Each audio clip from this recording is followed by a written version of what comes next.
ফাযকুরুনি আযকুরুকুম ওয়াশকুরুলি ওয়ালা তাকফুরুন।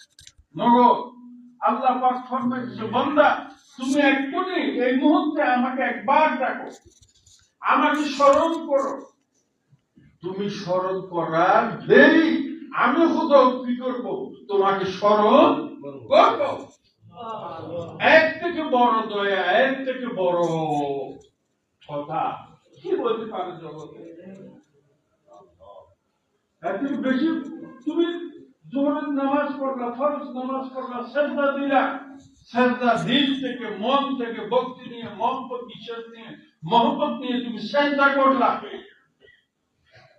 তসবিহ পাঠ করলা, তোমার প্রত্যেকটা তসবিহ মন থেকে আদায় করেছ, ভক্তির সাথে আদায় করেছ, মহব্বত নিয়ে আদায় করেছ, সাথে সাথে তোমার ওই তসবিহ সেজদা আল্লাহ পাক সাথে সাথে কবুল করবে। আর যদি আমি যেভাবে করার কথা না করি, আল্লাহ পাক কবুল কিভাবে করবে? আল্লাহ পাক কিভাবে কবুল করবে? তাই মন ফেরশন করো। আমার সামনে হয়তো এখন চিন্তা করতেছো, কি বলতেছ, হয়তো কেউ ওটাও মনে করতেছ দুই একজন যে হাই আমার তো করার দরকার ছিল, আমি তো করি না।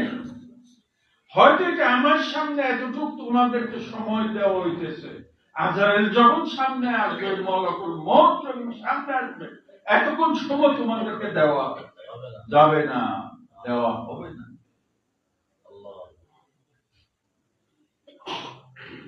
কেউ এই দোকান, কেউ এই ব্যবসা, কেউ জায়গা জমির ব্যবসা, কেউ এই করো, কেউ সেই করো। ছেলেরা বিদেশ থেকে টাকা কামাইতেছে, ওই টাকা খাও, এই তালে আসো। কিন্তু নিজের গড়কে নিজের আলোকিত সবাই একটা জিনিস জানিয়ে রাখো। এই যে মৌলানারা বলে, আমরা বলি মুর্দা কলম, কলম জিন্দা নাকি মুর্দা কলম। আল্লাহ পাক রব্বুল ইজ্জত যখন বান্দাকে দুনিয়ায় পাঠায়, ছেলে হোক মেয়ে হোক, তার কলম কিন্তু জিন্দা থাকে, তাদের সমস্ত কিছু জিন্দা থাকে। এই 10 লতিফা বলে যে